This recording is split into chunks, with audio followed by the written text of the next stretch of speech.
Hello, नमस्ते, सत श्री अकाल। मैं हूं Neha Tomar and you are listening to Shakti stories, real life experiences of army wifes. कुछ ऐसे किस्से कहानियां जो आपको बताएंगे कैसी होती है आर्मी ऑफिसर के परिवारों की जिंदगियां। Episode 1, first night in the cantonment.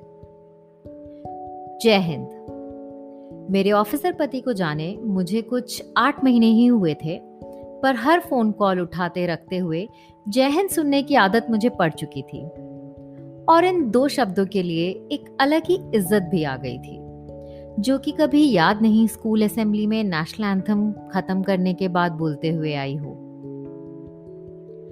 तब वो रूटीन से लगते थे और अब मैं इन्हें महसूस कर सकती थी। इस एपिसोड में मैं आपको अपने फौज के सफर का पहली रात का किस्सा सुनाने वाली हूँ। अभी तक मैंने वो आर्मी की दी हुई wedded to the olive greens किताब नहीं पढ़ी थी, तो मैं मेरे पतिदेव से ही फौज के तौर तरीके सीखने में लगी थी। जी हाँ, शायद आपको पता नहीं होगा, एक ऑफिसर के कमीशन होने पर उनको एक बुक दी जाती है जो कि उनकी होने वाली धर्मपत्नी के लिए होती है। आप कह सकते हैं एक किस्म की रूल बुक होती है ये आर्मी वाइफ के लिए। जी, एज एन आर्मी वाइफ हमें बहुत सारे रूल्स एंड रेगुलेशंस फॉलो करने होते हैं। इस रूल बुक में आपको फॉर्मल पार्टीज में कैसे ड्रेस होना है से लेकर किसको कैसे एड्रेस करना है, सब होता है। जहां जहां हो पाएगा मैं वहां आपको उनमें से कुछ रूल्स जरूर शेयर करूंगी। Coming to the story. शादी के बाद मैं और मेरे हस्बैंड कुछ 4 दिन उनके होम टाउन उज्जैन के पास एक छोटे से शहर नागदा में थे। सब रीति रिवाज पूरा करके अब वक्त था अपने घर बसाने जाने का, जो कि अगले 1.5 साल के लिए पुणे था। मैं पुणे पहली बार जा रही थी, पर मेरे पति की पुणे में ही जान बसती है। उन्हें वो शहर अपना कुछ ज्यादा लगता है। फौजी घर में पले बढ़ने की वजह से बहुत से शहर, बहुत से घर देखे हैं उन्होंने। सिर्फ एक पुणे ही था जहां कॉलेज के हॉस्टल से लेके पहली नौकरी और फिर फौज में सिलेक्शन तक का सफर तय किया था उन्होंने। और अब वक्त था अपनी दुल्हन लेके आने का। तो एक्साइटेड थे महाशय। हम अपनी गाड़ी से जा रहे थे और सुबह 7 बजे से निकले, रात को 8 बज गए थे हमें पुणे में एंटर करते करते। काफी थक गए थे हम सफर से, पर जैसे ही पुणे आया मानो एक अलग ही चमक आ गई हो उनकी आंखों में।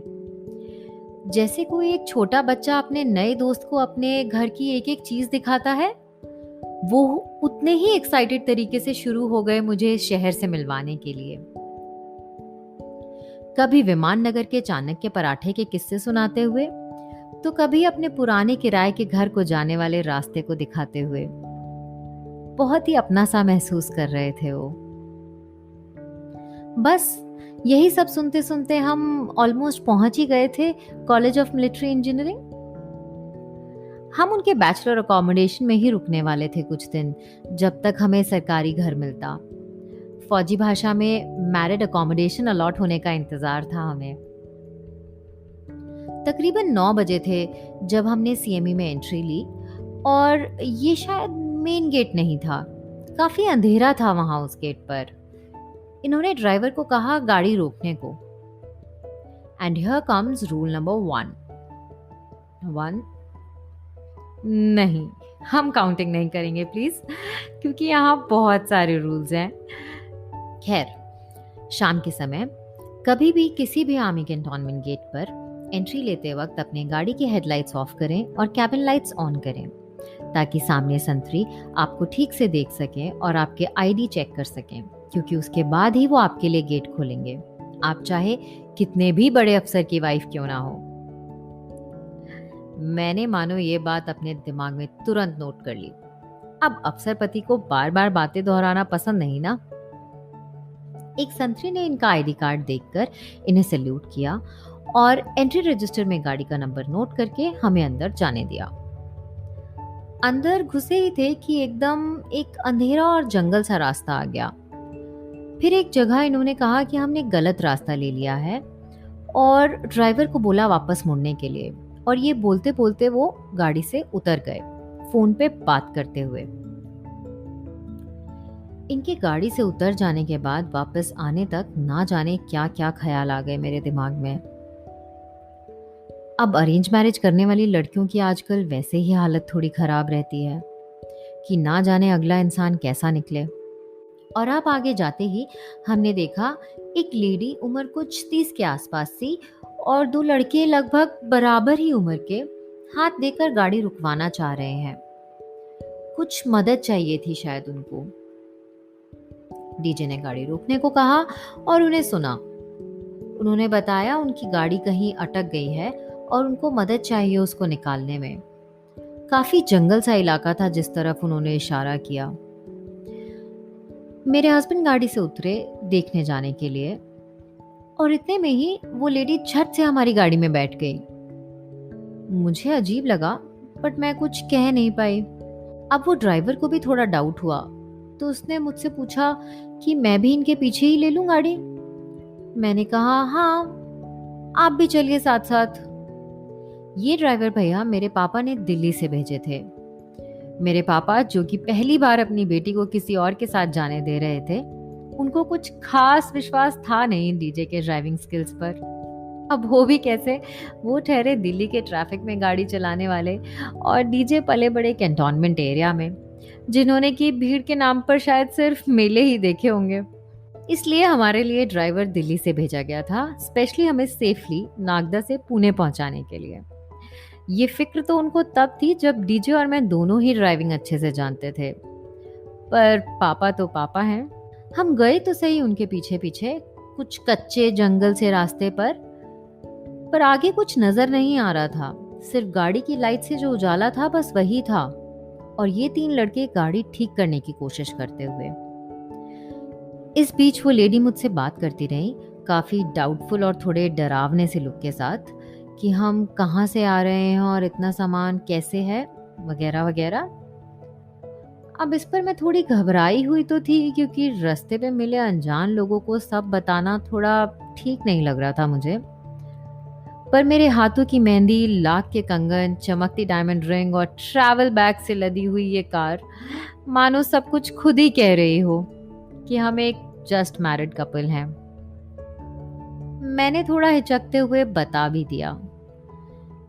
इतने में ये सब वापस आए और ड्राइवर को लेके गए, उसे भी दिखाया और दोबारा आकर मेरे हस्बैंड बोले, टूल किट चाहिए होगी नेहा, तुम्हें पता है कहाँ होगी?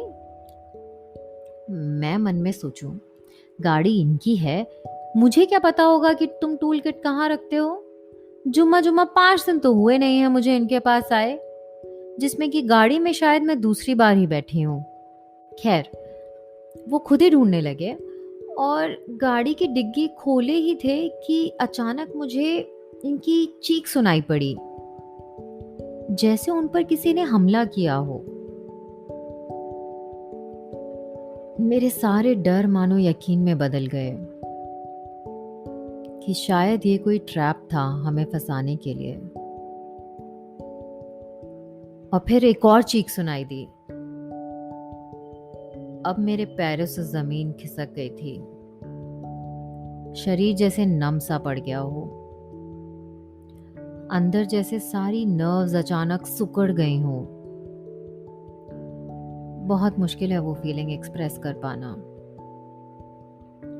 पर अगले ही पल मुझे एहसास हुआ कि नहीं, ये वक्त नहीं है। And I just gathered my self और कार से उतरकर पीछे भागने लगी। और तभी मुझे वो लेडी और उस आदमी ने कस के पकड़ा और वापस कार में ढकेल दिया। मैंने काफी कोशिश करी उनसे लड़ने की, पैर से मारा उनको और काफी रिक्वेस्ट भी की कि प्लीज मुझे जाने दो, तुम्हें जो चाहिए ले लो पर हमें छोड़ दो। पर कुछ ही सेकंड्स में उन्होंने मेरा ही दुपट्टा मुझे इस कदर लपेट दिया कि अब सिर्फ मैं रोशनी ही समझ पा रही थी कि कहाँ अंधेरा और कहाँ कुछ उजाला है। और अब ये दोनों भी मेरा सर नीचे करा के गाड़ी में बैठ गए थे।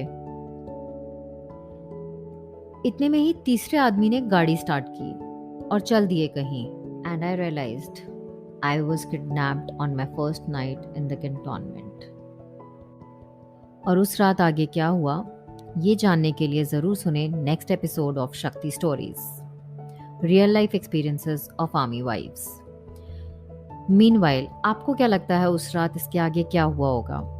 मुझे लिखकर ज़रूर बताएं। ट्वीट और मैसेज मी ऑन ट्विटर और इंस्टाग्राम। मेरा हैंडल का नाम है DJ Neha 2017, DJAYNEHA 2017।